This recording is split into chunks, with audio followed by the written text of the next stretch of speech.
লক্ষ্মীর ভান্ডার পাচ্ছেন রাকিবুল শেখ, তার পিতার নাম মনসুর শেখ, তার বাড়ি হচ্ছে শিয়ালমারা, পোস্ট হচ্ছে বহরমপুরের রাদারঘাট। তিনি রাদারঘাট 1 নম্বর জিপি, তার এপিক নাম্বার হচ্ছে SAF 1242254।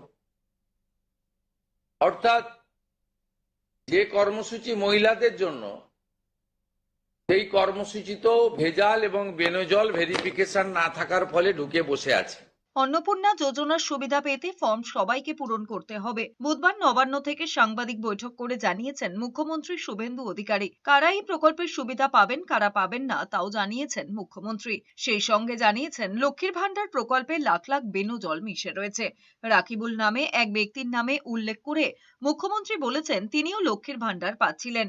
এই ধরনের বেনজল বাদ দিয়ে অন্নপূর্ণা ভান্ডারের বিশুদ্ধ তালিকা তৈরি করা সরকারের লক্ষ্য। এই ফর্মের মাধ্যমেও রাজ্যবাসীর পরিবার সংক্রান্ত বিস্তারিত তথ্য সরকার গ্রহণ করছে। মুখ্যমন্ত্রী জানিয়েছেন ফর্ম পূরণের জন্য তাড়াহুড়ো নয়। 1 জুন থেকে 3 মাস ধরে প্রক্রিয়া চলবে।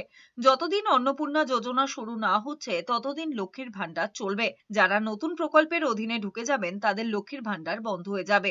2রা জুনের মধ্যে যারা এই প্রকল্পের নাম নথিভুক্ত করিয়ে নিতে পারবেন তারা জুন মাস থেকেই টাকা পাবেন। শুভেন্দু অধিকারী জানিয়েছেন প্রকৃত ভারতীয় নাগরিক এবং আর্থিকভাবে দুর্বল মহিলারা এই সুযোগ পাবেন। যারা আয়কর দেন, যারা সরকারি চাকরি করেন, নিয়মিত বেতন বা পেনশন পান, তারা অন্নপূর্ণা যোজনার টাকা পাবেন না।